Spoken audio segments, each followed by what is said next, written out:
सच्चिदानंद विग्रह अनादिहरि गोविंद सर्वनारायण चिंतामणि प्रखर सत्वशुकल्प वृक्ष लक्षावृतेषु सुरलेखपालयन्तम् लक्ष्मी सहस्रशतसुन्दर सेव्यमानम् गोविन्दमादिपुरुषं तमहं भजामि वेणुं पुनन्दनरविन्ददलायताक्षं वरदावतान्तमतिताम्बुरसुन्दरं कन्दर्पकोटिकमनीयविशेषशोभं गोविन्दमादिपुरुषं तमहं भजामि अल्लादोलचन्द्रकलसर्वनायवक्षी रत्नाकरं प्रणयकेलिकलाविलासं श्यामं श्रीमङ्गललितं नियतप्रकाशं गोविन्दमादिपुरुषं तमहं भजामि अङ्गानि यस्य सकलेन्द्रियवृत्तिवन्ति पश्यन्ति कान्ति कलयन्ति चिरं जगान्ति आनन्दचिन्मय सद्बुद्धविग्रहस्य गोविन्दमादिपुरुषं तमहं भजामि आतेतमर्जुननादिनन्दरूपम् आद्यं पुराणपुरुषं नवयौवनं च वेदेषु दुर्लभमदुर्लभमात्मभक्तो गोविन्दमादिपुरुषं तमहं भजामि पञ्चाशत्कोटिशतसहस्रसम्भरमय वायोरगादिमनसो मुनिपुङ्गवाना सोऽयन्नियन्त्रपदविन्द्रविन्द्रपत्रे गोविन्दमादिपुरुषं तमहं भजामि शिवोऽपि असुरसुतुल्यचण्डकोटि यशक्तिरस्ति जगदण्डचयाय नमः अण्डान्तरस्य परमाणुजयान्तरस्थं गोविन्दमादिपुरुषं तमहं भजामि यद्भावभावितधियो मनुजस्तदेव संप्राप्यरूपमहिमा नभूषा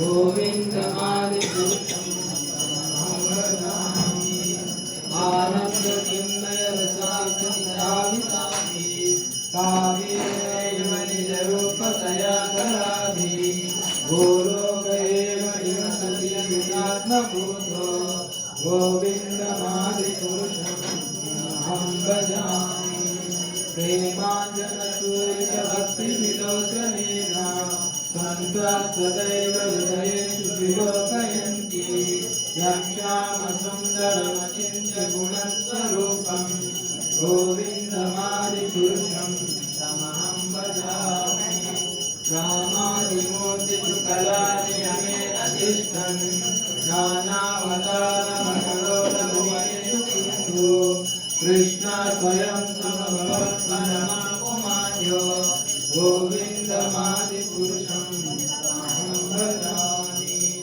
यस्य प्रभावतो जगदण्डकोटि कोटिप्रशेषवसुधादिविभूतिभिन्नं सर्वमनिष्कलमनन्तमशेषभूतं गोविन्दमादिपुरुषं तमहं भजामि मायायस्य जगदण्डस्थानि पूते त्रैगुण्यतद्विषयवेदवितायमाना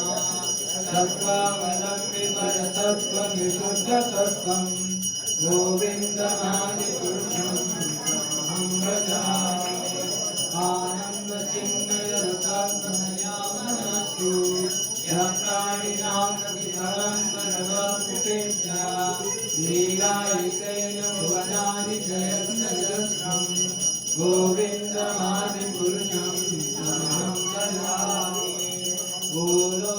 गोलोकनामिनियनामि परेशतस्य देवी महेश हरिनाम सुखेषु तेषु ते ते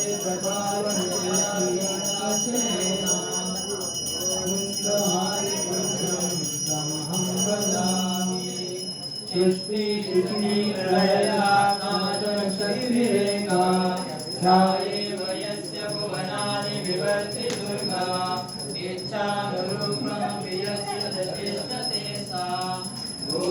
गोविन्दमादिपुरुषं तमहं भजामि क्षीरं यथा दधि विकारविशेषयोगात् सञ्जायते न हि तथाप्रतिहेतु यत्सम्भुरामपि तथा सम्प्रेति कार्यात् गोविन्दमादिपुरुषं तमहं भजामि दीपातिरेव यशङ्करवाक्युपेत्या दीपायते विवृतेषु समानधर्मा यस्त्रादेव विष्णुतया विभाति गोविन्दमादिपुरुषं तमहं भजामि यकारणायुगजयुगस्निग्धयुगा निद्रामनन्त जगदण्ड सरोमकूपा आकारशक्तिमवलम्ब्यधरां स्वरूपिं गोविन्दमादिपुरुषं तमहं भजामि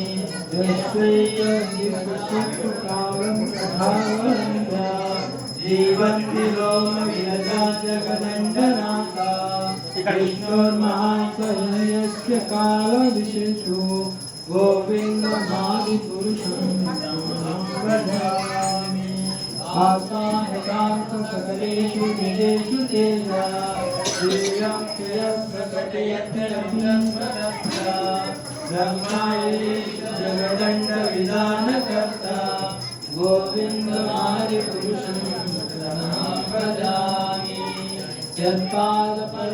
यत्पादपल्लवविधाय कुम्भ वन्दे प्रणामसमये स गणाधिराज विज्ञानविहतमलस्य जगदयस्य गोविन्दमादिपुरुषं तमहं भजामि अस्मिन्महि गगनमरुद्रिशश्च कालस्तथात्मनसीत्यजगत्त्रयाणि यस्मात् भवन्ति विभवन्ति विशन्ति यं च गोविन्दमादिपुरुषं तमहं भजामि यच्चक्षुरेश सरिता सकलग्रहाणां राजा समस्तगुणोत्तिरशेषतेजा यस्याब्रह्मसम्प्रदारचक्रो गोविन्दमादिपुरुषं तमहं भजामि धर्मोत्थपामविजयस्तपांसि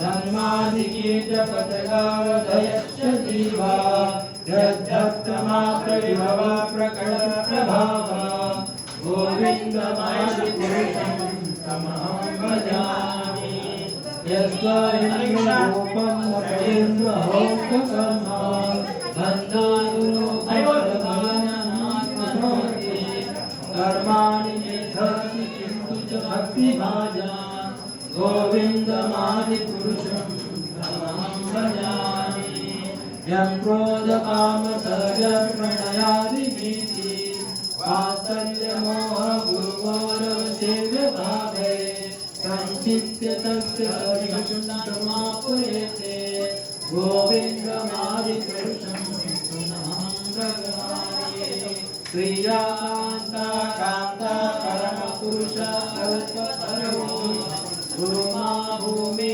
चिन्तामणिमणि कोऽयममृतं प्रधानगानं नाट्यं यवनजीवसखी चिदानन्दं ज्योति परमपि तदा स्वाध्यापिञ्जा स्वयं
श्री ब्रह्म संहिता की।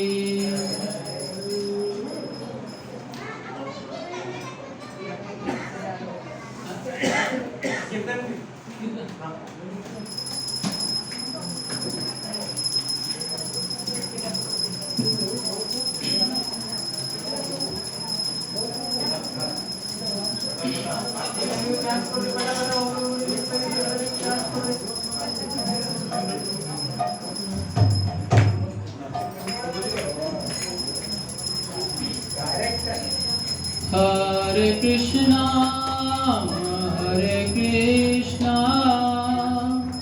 कृष्णा कृष्णा हरे हरे, हरे राम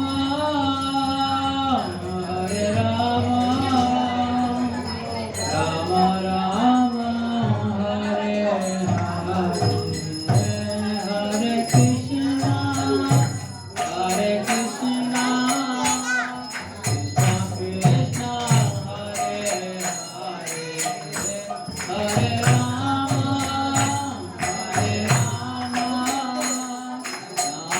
राम हरे हरे, हरे कृष्णा कृष्णा कृष्णा हरे हरे, हरे राम राम हरे हरे, हरे कृष्णा कृष्णा कृष्णा कृष्णा हरे हरे, हरे राम राम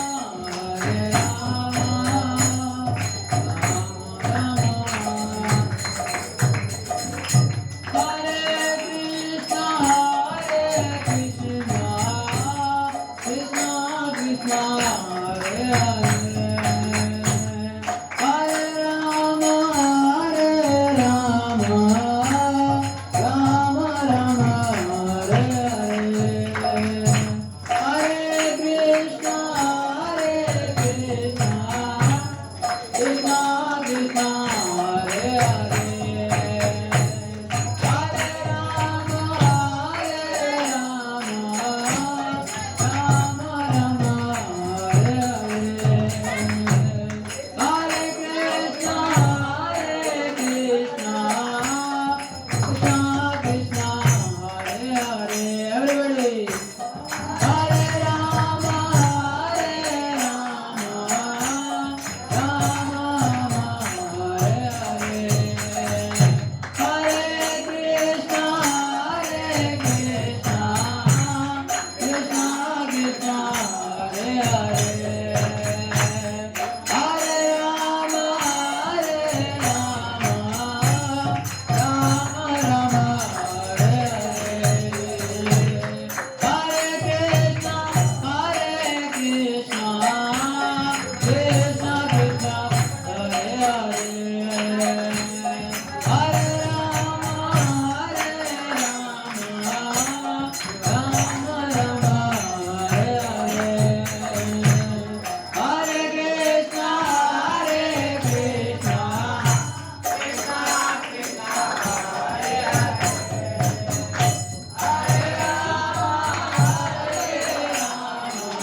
हरे कृष्णा।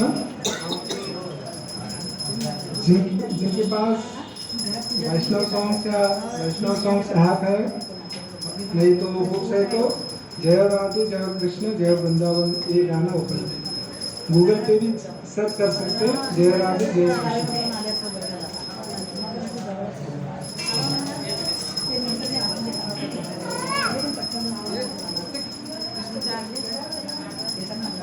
कृष्ण। जय राधे जय कृष्ण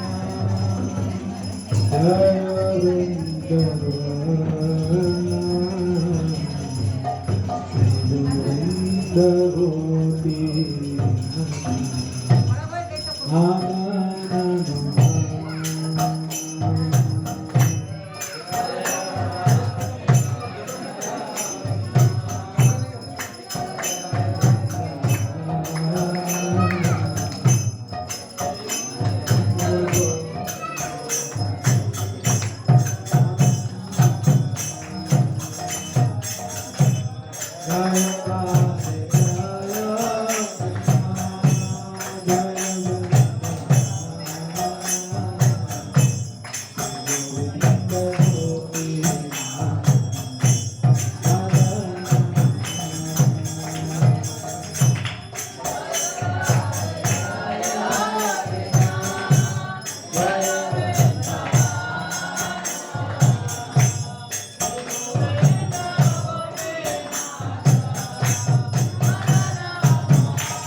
हरे हरे हरे। आज हमारा कार्यक्रम रात 12 बजे तक है, लेकिन आप डरना नहीं। तो अभी भगवान को जो ड्रेस पहनाने के बाद भगवान को भोग लगाएंगे, उसके बाद आरती होगा, आपके लिए प्रसाद होगा। जो हमारे भक्त लोग कुछ वक्त 12 बजे तक जो कर सकते हैं वो करने वाले हैं, वो लोग हमारा कार्यक्रम जारी रहेगा। तो जिसको जैसे जैसे अनुकूल है वैसे प्रसाद लेके वो लोग जा सकते हैं, ऐसे ही भोग लगने के बाद। तो ये हमारा फ्लेक्सिबल जन्माष्टमी। तो इसलिए आप सबको ज़्यादा चिंता करने की ज़रूरत नहीं। अभी जैसे भी भगवान वो ड्रेस पहन के भोग लगाने के लिए कुछ 40-50 मिनट तो लगने ही वाला है, तब तक आपको तपस्या करना पड़ेगा। तो क्या तपस्या? सुनना पड़ेगा भगवान के बारे में। उससे पहले एक छोटा सा भजन गाएंगे, तो उसके बाद हम प्रवचन स्टार्ट करेंगे। जय राधा माधव कुंज बिहारी,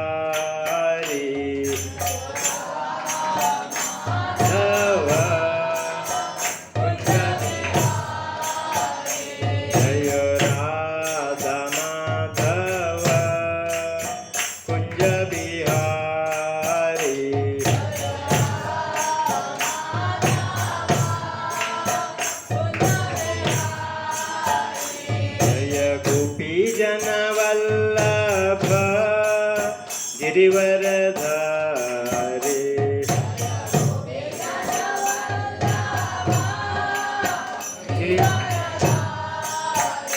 जय गोपी जन वल्लभ गिरिवरधारी,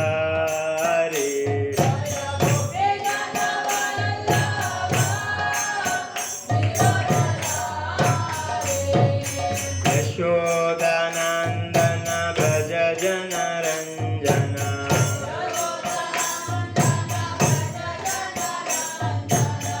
यशोदानंदन ब्रज जन Ranjan,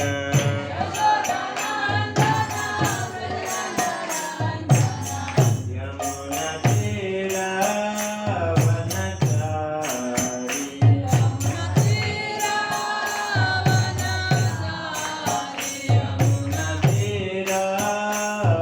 वनचारी,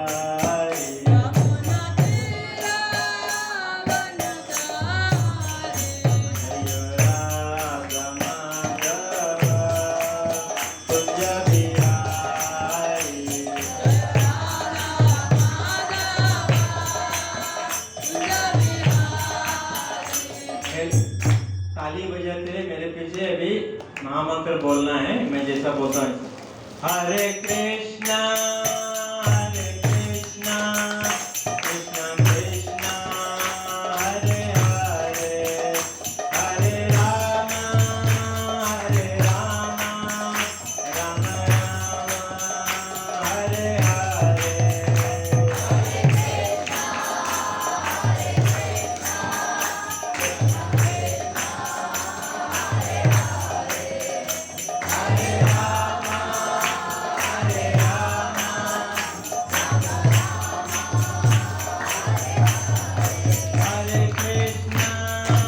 Hare Krishna, Krishna Krishna, Hare Hare, Hare Rama,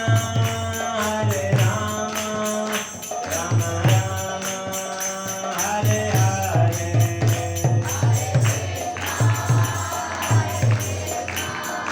Krishna Krishna, Hare Hare, Hare Rama, Hare Rama, Rama Rama, Hare Hare.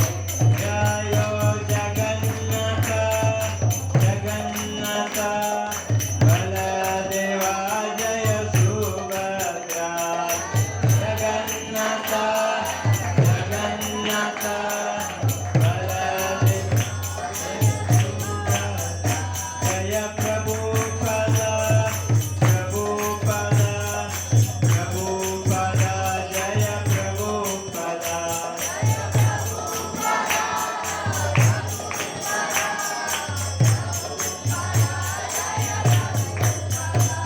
Jai Gaura Hari Bol, Hari Bol, Hari Bol, Hari Bol.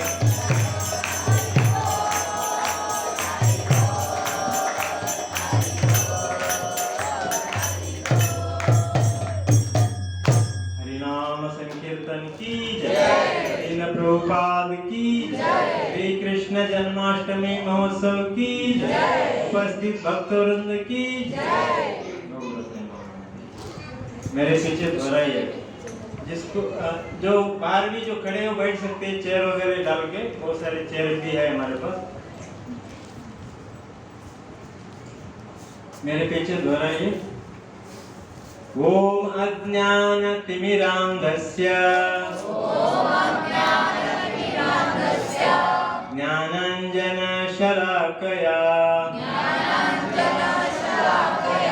चक्षुरुन्मिलितं येन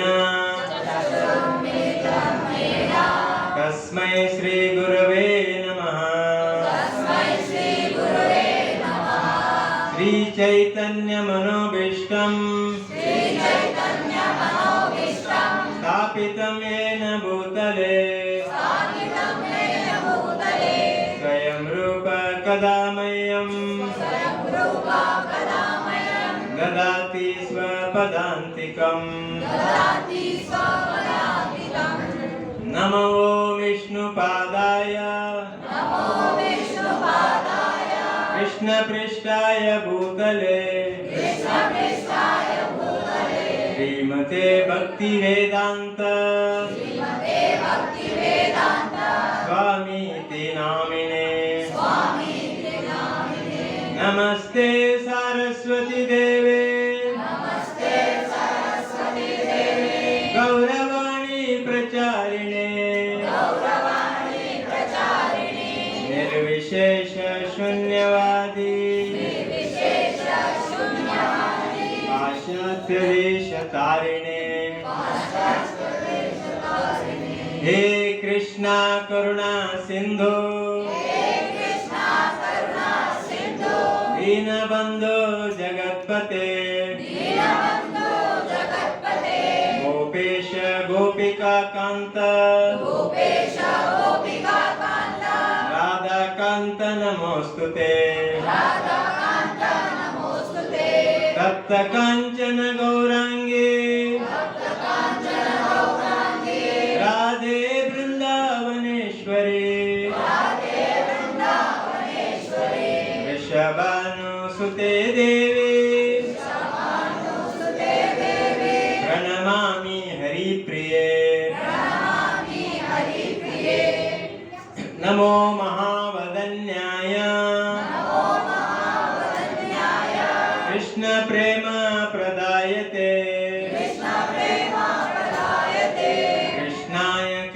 चैतन्य नामने गौरत्विषे नमः। जय श्री कृष्ण चैतन्य प्रभो नित्यानंद श्री अद्वैत गदाधर श्रीवासादि गौर भक्त वृंदा। अभी दिल से अंदर से बोलना पड़ेगा। हरे कृष्णा कृष्णा कृष्णा हरे हरे हरे राम राम राम हरे हरे। हरे कृष्णा।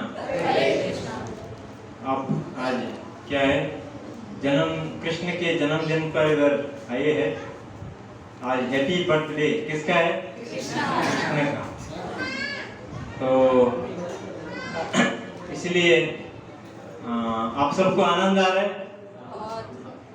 कि जितना खुद का बर्थडे है उतना आनंद आ रहा है, उससे ज्यादा आ रहा है। हाँ, तो ये ऐसा संभव है। क्यों संभव है? क्योंकि तो हमारे बर्थडे में ज्यादा से ज्यादा क्या मिलता है? केक मिलता है। वो नहीं, भगवान के बर्थडे में बहुत कुछ मिलता है। क्या मिलता है? भगवान कृष्ण ने भगवद गीता में बताया। तो भगवद गीता में भगवान कहते हैं, एक श्लोक भी है, मेरे पीछे दोहराइए, सरल श्लोक है, आप लोग भी उसको उच्चारण कर सकते हैं। ध्यान से सुनिए। जन्म कर्म च मे दिव्यम, जन्म कर्म च मे दिव्यम,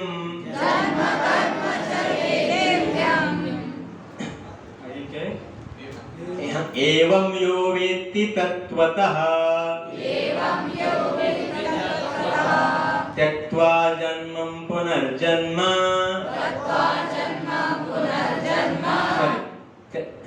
त्यक्त्वा देहं पुनर्जन्म,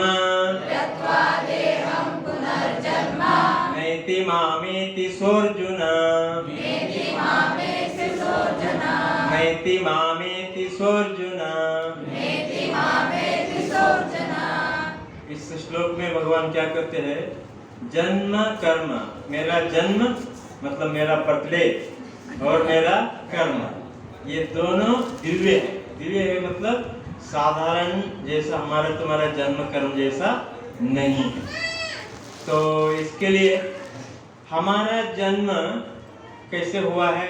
हमने चॉइस नहीं किया, गुलबर्गा में जन्म लेना है, ये माता है, ये पिता है, कोई भी चॉइस नहीं किया। अपने पूर्व कर्मों के हिसाब से, प्रकृति के व्यवस्था से हमको इसमें भेजा गया है, जबरदस्ती। नहीं तो कौन गरीब के घर में जन्म लेता है? हाँ, कौन ऐसा नहीं ना, कौन गुलबर्गा में क्यों जन्म लेता है? और कोई तो बड़ा इधर तो जन्म लेता। तो लेकिन हम सब हमारे पिछले कर्मों के हिसाब से जन्म लिया है। बस हमारा चॉइस क्या था? उसमें जो कर्म किया ना पिछले जन्मों में, वही चॉइस था। अगर अच्छा कर्म किया होता कुछ अच्छा मिलता, बुरा कर्म किया तो बुरा मिलता। तो लेकिन 100% उसमें फ्रीडम नहीं है। आप मानते हैं ना? 100% फ्रीडम नहीं है। कर्म करने से पहला चॉइस था, कर्म कर दिया, उसके बाद जिधर जन्म लेना है, कैसा स्त्री बनना है, पुरुष बनना है, लंबा बनना है, छोटा, हाँ क्या गिड्डू बनना है, जो भी है वो ऑलरेडी फिक्स हो गया। तो उसको कोई बदल नहीं सकता। केवल इसलिए हमारा जन्म ये दिव्य नहीं है, हमारे कर्मों के फल के अनुसार ये मिला है। और एक बार कर्म किया तो हो गया। क्या बोलते?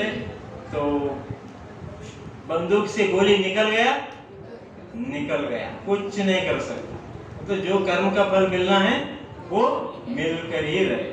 आप बाद में चॉइस चेंज नहीं कर सकते। अरे मैंने कर्म तो कैसा भी किया है लेकिन जन्म मैं बॉम्बे में लेना चाहता था ना, नो चॉइस, ऑलरेडी जो हो गया हो गया। मैं कर्म तो जो भी किया हो, मैं बिरला के घर में जन्म लेना चाहता था, नो चॉइस। उसके लिए वो कर्म का आपका क्या होना चाहिए, आपका बैंक बैलेंस होना चाहिए। लेकिन कृष्ण का जन्म ऐसा नहीं होता।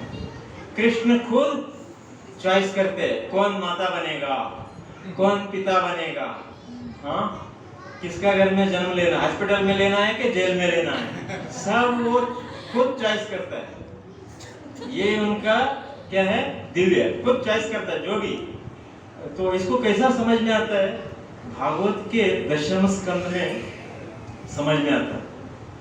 सबसे पहले वो 3 कारण बोलते हैं भगवद गीता में भी। मैं किसके लिए इस जगत में आता हूँ, आप लोग तो बहुत सारे लोगों को सीरियल देखा है, पता है 3 कारण है। क्या क्या वो, यदा यदा हि धर्मस्य ग्लानिर्भवति भारत अभ्युत्थानम् अधर्मस्य तदात्मानं सृजाम्यहम्। तो बाद में परित्राणाय साधूनां विनाशाय च दुष्कृतां धर्म संस्थापनार्थाय संभवामि युगे युगे। ये 2 श्लोकों में 3 कारण बताए, 3 पर्पस, 3 उद्देश्य बताए भगवान का इस जगत में आने का। एक है भक्तों का रक्षणा करना, दूसरा दुष्टों का नाश करना, तीसरा धर्म स्थापन करने के। लेकिन ये केवल साधारण लोगों को बोलने के लिए, वास्तविक कारण और अलग है। वो किसने बताया वो वास्तविक कारण? भागवत पुराण में सुखदेव गोस्वामी ने बताया। तो क्योंकि अगर धर्म को स्थापन करना है तो बड़े बड़े संत आके गए, वो भी कर सकते हैं, लेकिन भगवान को आने की जरूरत नहीं। बस किसी को वो क्या, वो उनके लिए बहुत सारे अनंत भक्त है, उनके दास है, वो लोग कर सकते। चलो आप धर्म स्थापना करो, प्रचार करने की जगत में, वो कर सकते हैं।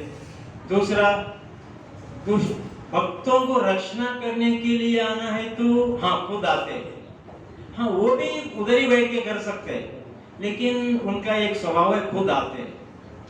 तो इसमें एक छोटा सा कहानी है।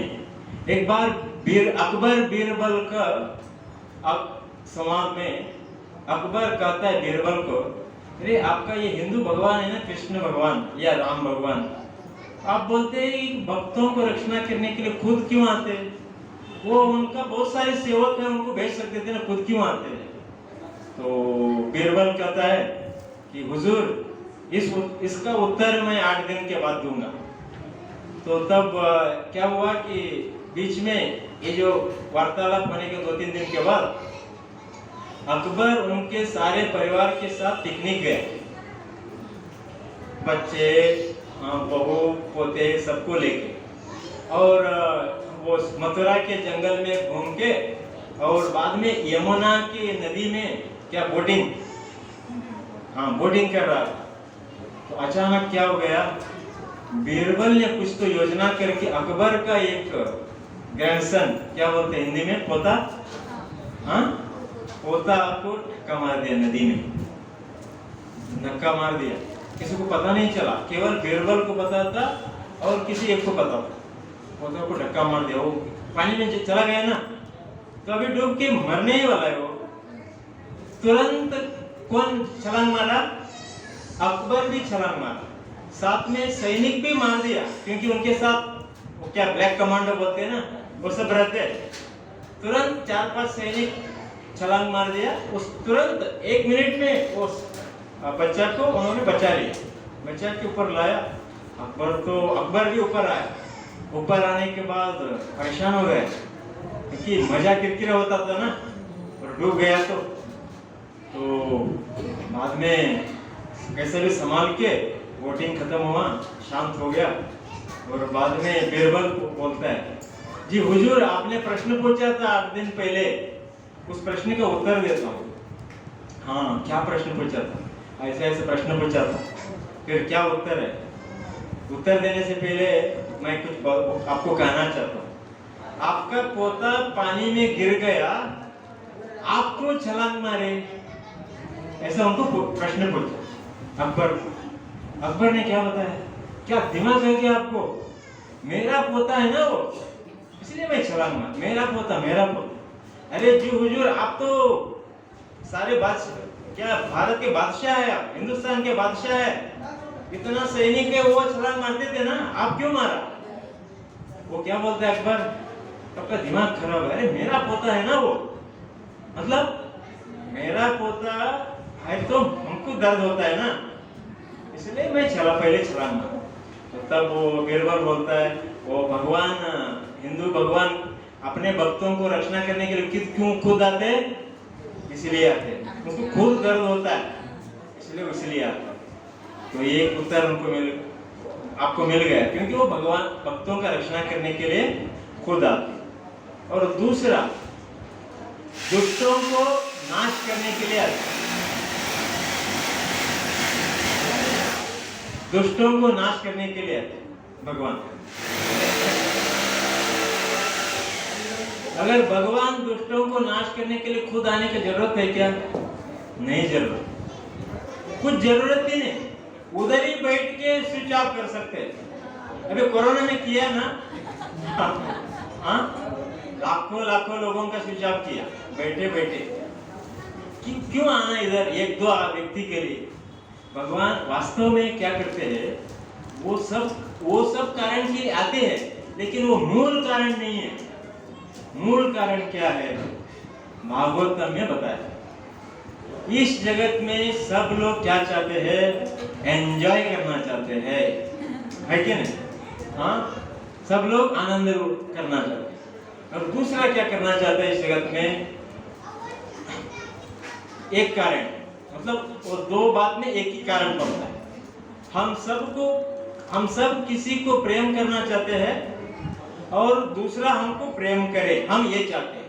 ये दो कारण इस जगत में नहीं, सारे जीव एक दो कारण चाहते हैं। हमेशा क्या करना चाहते हैं?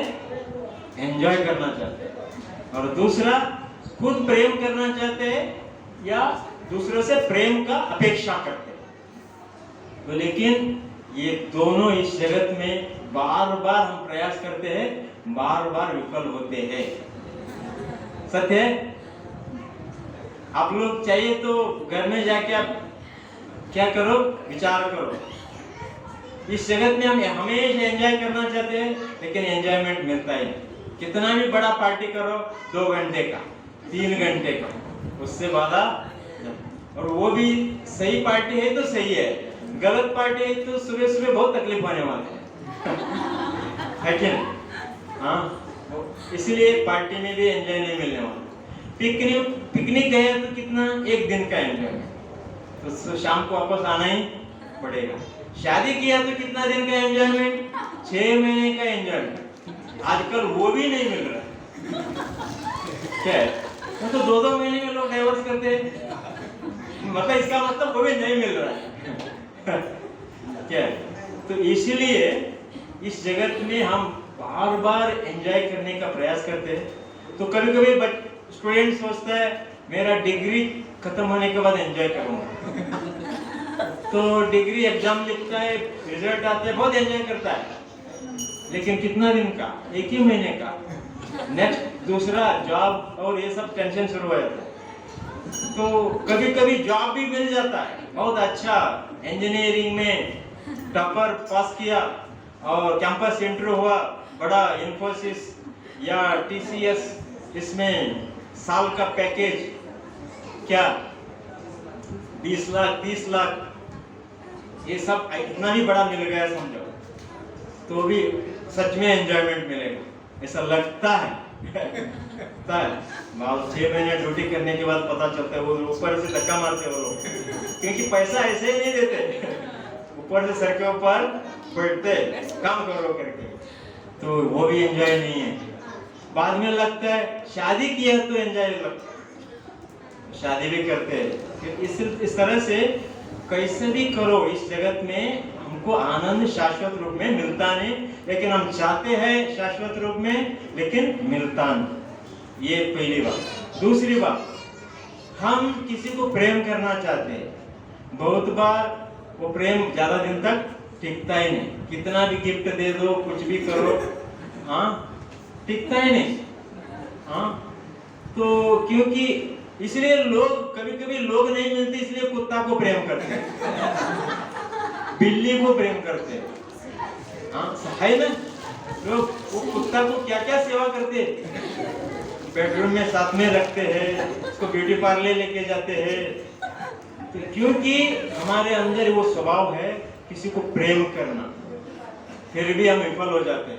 आज नहीं तो कल कुत्ता भी मरने वाला है। हाँ, कभी कभी इस तरह से कुत्ता बिल्ली को प्रेम करता है व्यक्ति। ये स्वभाव सभी के अंदर है। इस हद तक कि दुनिया में सबसे क्रूर पशु कहा गया है सिंह, खास करके सिंहिणी, जो क्या बोलते हैं फीमेल होता है, लायन। हाँ, तो वो सबसे क्रूर माना गया। लेकिन वो सिंहिणी किसको तो प्रेम करता है ना, किसको करता है? पहले वो मेल सिंह को प्रेम करता है, बाद में अपना बच्चे को तो करता ही। हाँ, लेकिन ये जो स्वभाव हर जीव के अंदर है, लेकिन हम बार बार हताश हो जाते हैं। ये दो चीजों को भगवान शाश्वत रूप से कहाँ तो है, उसको एडवर्टाइज करने के लिए इस जगत में आते हैं। मूल कारण हम सबको भगवान इस जगत में आके क्या करते हैं, तो वास्तव में एंजॉयमेंट उधर है। कहाँ है? वैकुंठ में है। उधर किसी को स्कूल जाना नहीं, काम करना नहीं, स्टडी करना नहीं, होमवर्क करना नहीं, कुछ नहीं करना, केवल कृष्ण के साथ आनंद लेना। अलग अलग आनंद है वहाँ। कोई उनका मित्र बन के उनके साथ खेलता है, कोई क्या माँ बन के उनके साथ आनंद लेती है। तो आप कहेंगे कि उधर भी सुबह होता है, शाम होता है। नहीं, उधर का आनंद वो अलग है। भागवत ने बताया वो सब दिव्य है। भगवान श्री कृष्ण इस जगत में, उसको हम सबको एक झलक दिखाने के लिए आते हैं। झलक, जस्ट क्या बोलते हैं उसको, ट्रेलर। समझ में, जो सिनेमा पहले देखा है उनको पता है क्या ट्रेलर बोलते हैं। वो पहले एक सिनेमा देखते रहते हैं, बीच में एक क्या होता है, एक क्लिप आता है, वीडियो क्लिप, आजकल वीडियो क्लिप बोलते हैं उसको। एक ट्रेलर आता है, तो वो सिनेमा का थोड़ा एक सेकंड, 2 सेकंड का घटना दिखाते हैं और लोग बहुत हर्षित हो जाते हैं, अरे दूसरा सिनेमा दिखाने वाले करके। लेकिन 5 मिनट में क्या होता है, वो सब सिनेमा बंद हो जाता है। बाद में कमिंग सून करके बोर्ड आता है, या तो रिलीज सून करके लोग इच्छा से देखते हैं, अरे ये भी सिनेमा देखना है करके। मतलब 5 मिनट में क्या दिखाया उन्होंने, ट्रेलर दिखाया। बाद में वो सिनेमा देखने के लिए 2-4 जो भी जिस दिन रिलीज होता है उस दिन आके टिकट लेके वापस आना है। ये की टिकट में नहीं देख सकते, आप देख सकते हैं। इस तरह से भगवान श्री कृष्ण वास्तव में इस जगत में अपने धाम में शाश्वत आनंद है। और कृष्ण के साथ जो प्रेम है ये शाश्वत। भगवान श्री कृष्ण के साथ जो प्रेम करते हैं वो शाश्वत प्रेम निभाते हैं। आज तक उन्होंने कभी किसी को हाथ नहीं दिया, मतलब हाथ दिया मतलब धोखा नहीं दिया। तो इसलिए कृष्ण वो शाश्वत व्यक्ति है। इसलिए हम सबको, हम जो मेरा पास आता है, हमको प्रेम करता है, मतलब कृष्ण कहते हैं, वो सब कुछ शाश्वत प्राप्त कर सकता है। इसलिए कृष्ण जन्माष्टमी में हम इस तत्व को समझना है। क्या इधर बताया, जन्म कर्म च मे दिव्यम, मेरा जन्म और मेरा कर्म ये दिव्य होता है। इसको जो भी व्यक्ति तत्वतः समझ जाता है तो वो क्या करता है, उसको क्या लाभ मिलता है। पहली बात, इस शरीर, अभी ये शरीर है ना, इसको त्यागने के बाद दूसरा जन्म नहीं मिलता। आप सबको विश्वास है ना, ये जो शरीर है इसको त्यागना पड़ता है करके, विश्वास है? किसी को डाउट है? हाथ उठाओ। किसी को डाउट नहीं, ये शरीर कभी तो त्यागना ही पड़ेगा, क्योंकि ये शरीर भगवद गीता में बताया, जिसने जन्म लिया है उसको मरण निश्चित है, इसीलिए शरीर को त्यागना ही पड़ेगा। इसलिए लेकिन कृष्ण कहते हैं, मेरा जन्म कर्म के बारे में जो भी जानता है तत्वतः, तो इसीलिए उसको क्या मिलता है, अगली जन्म नहीं मिलता। और क्या मिलता है फिर हमारा आनंद खत्म होता है क्या? नहीं, हमको शाश्वत धाम में लेके जाते हैं, उधर शाश्वत शरीर मिलता है, जिस शरीर को कभी बुढ़ापा नहीं आता। ऐसा शरीर मिलता है कैसा, कभी ओल्ड एज नहीं आता, उसको बीमारी नहीं आता, हाँ, बुढ़ापा नहीं आता, बीमारी नहीं आता, कभी वो शरीर मरता भी नहीं। एक बार मिलता है ना, मरता ही नहीं। ऐसा शरीर आपको चाहिए कि नहीं चाहिए? ये जो शरीर है बूढ़ा होता ही है, कितना भी इसको डेकोरेट करे, हाँ, कितना भी। अंत में एक कहानी बोलता हूँ, ये जो शरीर है हमेशा बूढ़ा होता ही है। तो एक बार क्या हुआ, एक मिनट, एक बार क्या हुआ, एक लॉयर का मृत्यु हुआ। उस लॉयर का उम्र था 90 साल, इसका मृत्यु हुआ। मृत्यु होने के बाद उस लॉयर को लेके गए, और कहाँ लेके जाते आपको पता है? मृत्यु होने के बाद यमराज जी के पास लेके जाते, स्मशान तो लेके जाते ही है, वहां से यमराज जी के पास जाता है व्यक्ति। उधर उसको वो लॉयर है ना, लॉयर का स्वभाव क्या होता है? हमेशा आर्गुमेंट करना, वाद विवाद करना, ऐसा क्यों, ऐसा क्यों नहीं, ऐसा। तो वो तुरंत यमराज जी के जो सेवक थे, जो यमदूत बोलते हैं ना, उनको क्वेश्चन करने लगा, अरे मेरे प्रति क्या हुआ है, अन्याय हुआ है, क्या अन्याय हुआ है, हमको बिना नोटिस अरेस्ट करके लाए हैं, ऐसा बोले। तो तब यमराज जी कहे, अपने सेवक को कहे, नहीं, उनका पर्सनल असिस्टेंट होता है यमराज जी का, उसका नाम है चित्रगुप्त। हम सबका केस फाइल उसके पास रहते हैं, किसने कितना अच्छा किया, बुरा किया, या भगवान कृष्ण का भक्ति किया। तो चित्रगुप्त को पूछा, अरे इसको बिना नोटिस के क्यों अरेस्ट किया गया? तो चित्रगुप्त कहने लगा, अरे हमने बिना नोटिस किसी को अरेस्ट नहीं करते, इसको भी नोटिस दिया। फिर बताओ क्या नोटिस दिया था? तो बताने लगा, वो यमदूत कहने लगे, क्या? इनको पहला नोटिस दिया था, कितना? 40 साल के बाद पहला नोटिस दिया था। 40 साल के बाद 40 आता है, हाँ, क्या बोलते हैं? चश्मा आता है, आंख कम दिखने लगता है। 40 साल के बाद पहला नोटिस दिया था। उस नोटिस को इन्होंने कैसा इग्नोर किया? हॉस्पिटल गया, लेंस बिठाया, बहुत अमीर वकील था, लेंस बिठाया, जवान हो गया, उस नोटिस को भी नेग्लेक्ट किया। और दूसरा नोटिस 50 साल में मिला, क्या नोटिस था? इधर बाल थोड़ा व्हाइट हो गया था, दूसरा नोटिस। और उसको भी क्या किया उसने? गोदरेज हेयर डाई ठकाठक मार दिया, नोटिस को इग्नोर किया। तो 60 साल के बाद तीसरा नोटिस, दांत इधर उधर गिरने लगा, गुस्सा करके सारे दांत निकाल दिया। क्या बचाया बाद में? पूरा वो आर्टिफिशियल दांत बिठा दिया, उसको भी नेग्लेक्ट किया। इस तरह से 3 नोटिस उन्होंने नेग्लेक्ट किया। इसलिए यमदूत चुप रह गए, जाने दो, इसको नोटिस दिया है फिर भी इग्नोर करता है, जिस दिन लास्ट वारंट आएगा उस दिन इसको धक्का मार के लेके जाएंगे करके चुप बैठ गए। जैसे ही उनका आयु खत्म हो गया उसको लेके गए। इसलिए हम सब बूढ़ा होते ही है। तो अभी किसी को नोटिस मिला, किसी को 1 मिला है, किसी को 2 मिला है, किसी को 3 मिला है। इस नोटिस को क्या करना, नहीं करना, इग्नोर, मतलब दुर्लक्ष्य नहीं करना।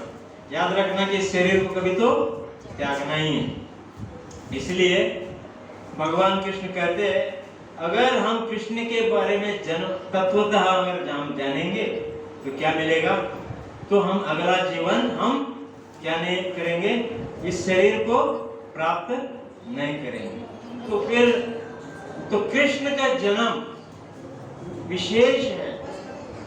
इसको कहने के लिए मैं एक घटना बोलता हूँ। भागवत पुराण के अनुसार, भागवत पुराण में तो बताया गया है। आप सबके पास समय है ना? कितना समय है? 10 मिनट। 10 मिनट चलेगा? आपका चॉइस है। 10 मिनट चलेगा, लास्ट 10 मिनट। उसके बाद हम आरती करेंगे। तो 10 मिनट है ना? एक बार हरे कृष्ण महामंत्र बोलिए। हरे कृष्ण कृष्ण कृष्ण हरे हरे, हरे राम राम राम हरे हरे। एक कृष्ण कैसे दिव्य है। जैसे ही हमारा जन्म होता है तो ज्योतिष के पास कुंडली बनाते हैं, हाँ, माता पिता है कि नहीं?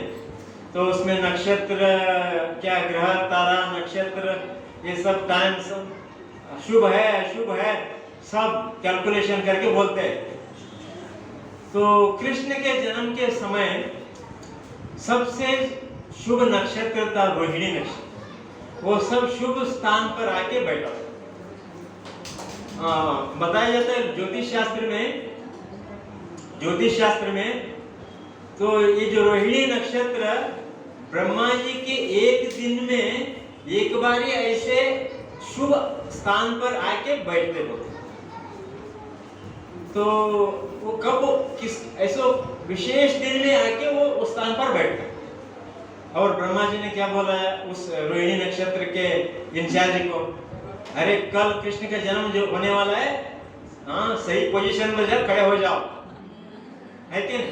हमारे तुम्हारे लिए ऐसा नहीं खड़े हो जाते। हाँ, ब्रह्मा जी क्योंकि ब्रह्मांड का नायक है, मेन चीफ, वो इस तरह से भगवान, क्योंकि भगवान आने वाला है ना। जैसे प्राइम मिनिस्टर आने वाला है तो कलबुर्गी विठल नगर में उससे पहले सब व्यवस्था होता है ना। हाँ, इस तरह से ब्रह्मा जी ने उनको बताया कल कृष्ण का जन्म होने वाला है, सही पोजीशन पर खड़े हो जाओ। इसलिए कृष्ण का जब भी जन्म हुआ तो रोहिणी नक्षत्र अपने सही स्थान पर स्थित था वो। और दूसरा, तो हमारा जन्म तुम्हारा जन्म ऐसा होता है क्या? नहीं होता।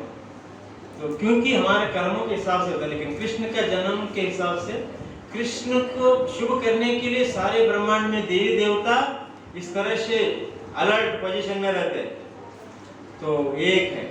और दूसरा, तो भगवान जब भी जो भी बच्चा जन्म लेता है तो कैसे जन्म लेता है? जो माँ बनी है या कोई हॉस्पिटल में काम करते हैं उनको पता है वो कैसा एक प्रकार के क्या बोलते हैं, भयंकर स्थिति में रहता है। तो उसको बाद में उस बच्चा को सब स्नान करवाना पड़ता है, क्लीन करना पड़ता है, ये सब। लेकिन जैसा कृष्ण का जन्म हुआ तो कानों में कुंडल था, हाथों में कंगन था, सर के ऊपर सुंदर बाल थे। हाँ, साधारण बच्चों को ऐसा नहीं रहता है क्या? कभी रहता नहीं। इसलिए कृष्ण जब भी ऐसा प्रकट होते हैं विशेष रूप से। और इस तरह से बहुत सारे क्या है एविडेंस, क्या है, क्या बोलते हैं, प्रूफ है, कारण है। ऐसा हम सोच सकते हैं कि ये साक्षात भगवान है। इस तरह से भगवान श्री कृष्ण का जन्म के बारे में तत्वतः जानने का प्रयास करना चाहिए। कहाँ से जानने से? केवल टीवी सीरियल देखने से या ऐसे ही नहीं जान सकते। उसको गीता भागवत के अनुसार जानने का प्रयास करना चाहिए, और वो भी सही गुरु शिष्य परंपरा के द्वारा। इसलिए तो भगवान श्री कृष्ण का जन्म को तत्वतः जानने का हमको प्रयास करना चाहिए। जो भी इस बात को केवल इतना भी जाने, क्या है, कृष्ण साधारण व्यक्ति नहीं है। कौन है? साक्षात भगवान है। और एक बात, कृष्ण साक्षात भगवान है करके, नहीं तो सामान्य लोग कृष्ण को कैसा जानते हैं? अरे वो भी एक माँ बाप के पेट से जन्म लिया, और वो भी क्या करता है? तो बड़ा होता है। तो कृष्ण भी बड़ा हुआ था, लेकिन कृष्ण कितना बड़ा हुआ किसी ने सुना है कभी? कृष्ण कुरुक्षेत्र युद्ध के समय कृष्ण का आयु कितना था अंदाज किसी को पता है? 89 उससे ज्यादा, 125 ईयर ऑलमोस्ट अप्रोक्सीमेट 125 साल। लेकिन उस समय आपने किसी ने देखा उसका बाल चश्मा डाला था, हाँ, बाल सफेद था, या स्टिक लेके ऐसे करके आया? नहीं, एकदम तरुण था ना, क्योंकि वो कभी बूढ़ा होते नहीं। उसकी इसलिए कृष्ण का एक नाम है किशोर कृष्ण। किशोर, किशोर मतलब वो एक उम्र होता है, उस उम्र को उसको बोलते किशोर। तो इसलिए कृष्ण हमेशा नवनवायमान करते, हमेशा तरुण रहते। हाँ, अपने भक्तों को आनंद के लिए देने के लिए कभी बच्चा के रूप में आता है, वो बच्चा बनने की जरूरत नहीं। वो जब भी कृष्ण छोटा सा शिशु था उस समय भी भगवान जैसे ही कार्य किए। केवल 3-4 दिन का शिशु था, उस समय एक असुर को मारा। कौन है? पूतनी। हाँ, देखो, इसलिए कृष्ण को कितना भयंकर क्रूर आदमी है। जैसे जन्म होने के बाद एक स्त्री को मार दिया, बोलो वो राक्षसी थी, इसलिए उनको मारा गया। तो एक 3-4 दिन का शिशु होने के बाद भी एक पूतना का साइज कितना था सुना है आपने? जैसे ही वो पूतना पहले तो सुंदर लक्ष्मी के रूप में आई थी, वो जैसे ही कृष्ण ने उनको मार डाला उस समय उनका शरीर गिर गया। 12 मील लंबा था शरीर, 12 मील लंबा था। जो कृष्ण का जो पूतना का शरीर गिरा था, वो जो उनका स्तन बड़ा पहाड़ जैसा दिखता था। तो इतना बड़ा शरीर था, वो क्या भयंकर असुर। लोग कहते इसलिए एक बचपन से ही क्या है, बहुत क्रूर था, बाद में तो बहुत कामुक था। क्योंकि क्या किया उन्होंने?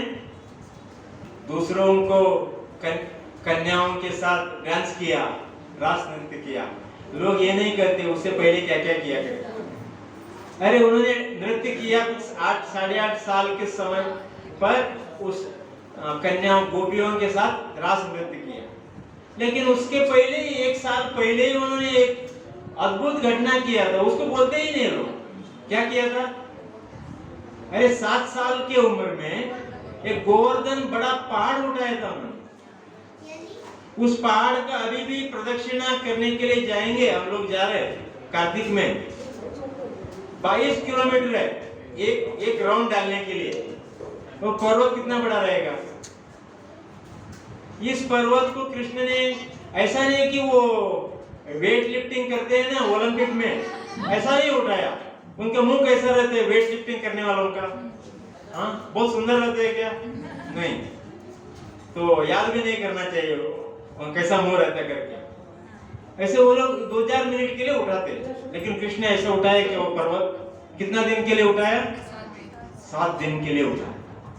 तो अगर इतना अद्भुत कार्य कर सकते हैं तो किसी के दूसरे की कन्या के साथ अगर रास नृत्य किया तो वो भी अद्भुत रहेगा ना।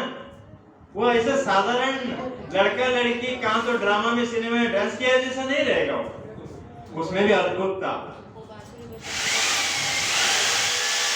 हरे कृष्णा कृष्णा कृष्णा हरे हरे राम राम राम हरे। क्या अद्भुत था, मैं बोलता हूँ। हरे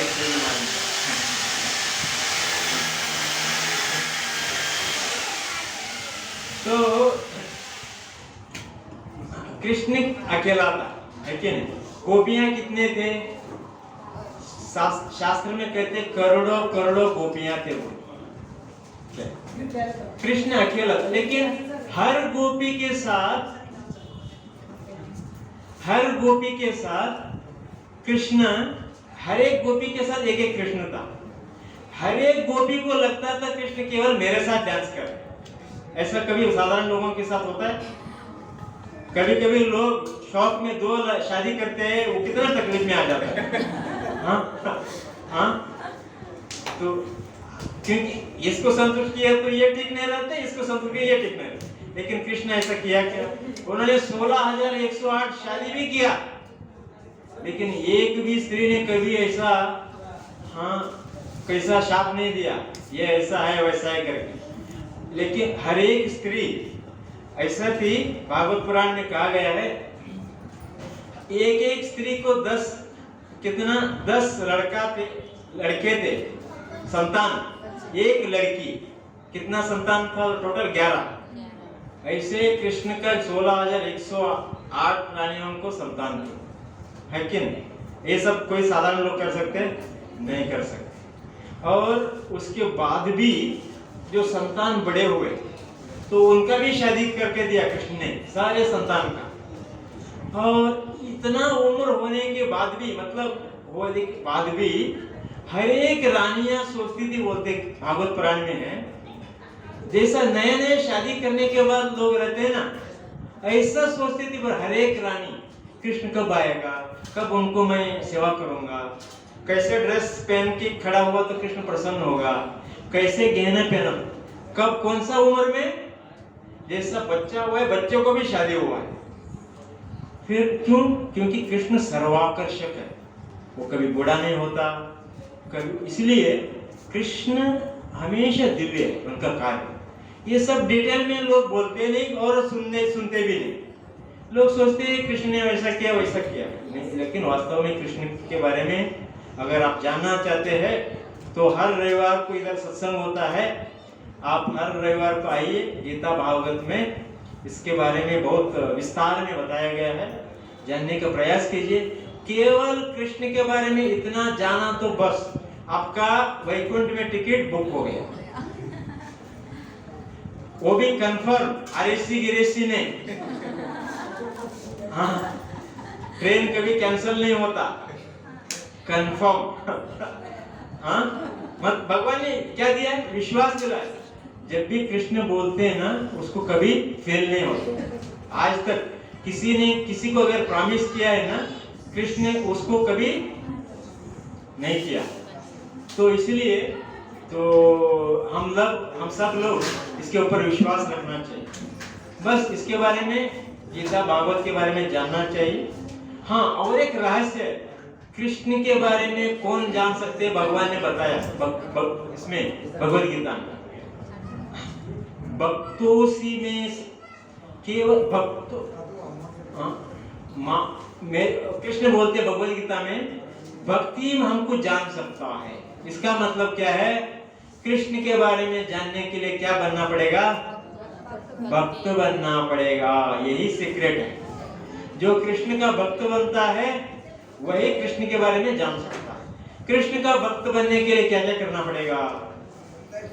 तो ऑनलाइन में रजिस्टर करना पड़ता है? नहीं रजिस्टर करना। बहुत सारे फी भरना पड़ता है? नहीं। केवल कृष्ण की सेवा करना चाहिए। और सबसे आसान सेवा क्या है? हाँ, सबके आसान सेवा क्या है?